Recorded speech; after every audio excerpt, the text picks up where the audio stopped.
Pengantin wanita di Garut nangis, alasan tak siapkan baju seragam ayah tiri, ada masalah, udah capek.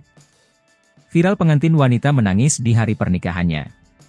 Rupanya ia menangis lantaran melihat ayah tiri memakai baju seragam yang disiapkan untuk ayah kandungnya. Bagaimana tidak, pengantin itu menangis lantaran ayah kandungnya tak memakai baju seragam yang telah disiapkan. Sayangnya seragam itu justru dipakai oleh ayah tirinya, melihat hal tersebut ia pun menangis pilu. Kisah ini terjadi diketahui berada di Pamaung, Garut, Jawa Barat. Lewat TikTok miliknya Twisvita, ia menjawab pertanyaan salah satu netizen. Kenapa gak ambil jalan tengah untuk prepare dua baju untuk ayah, tanya netizen.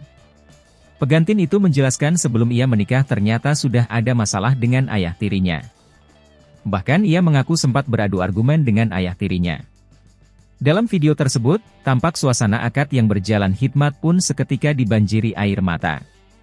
Tampak mempelai wanita menangis di depan meja akad lantaran melihat kondisi ayahnya tersebut.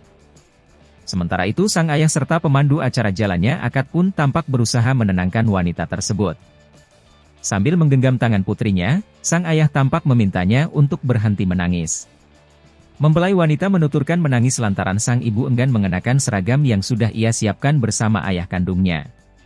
Tanpa sepengetahuan mempelai wanita, seragam tersebut justru dikenakan oleh ayah tirinya. Alhasil wanita itu pun menangis sesenggukan melihat sang ayah mengenakan pakaian sederhana di hari bahagianya. Aku nangis gara dua ini, YG harusnya bapak aku yang pakai malah suami baru si mama, padahal aku maunya bapak aku kak, jelasnya. Suasana akad yang harusnya berjalan hikmat pun seketika dibanjiri air mata. Beruntung setelah akad nikah selesai, mempelai wanita pun kembali ceria dan berjoget dengan para tamu.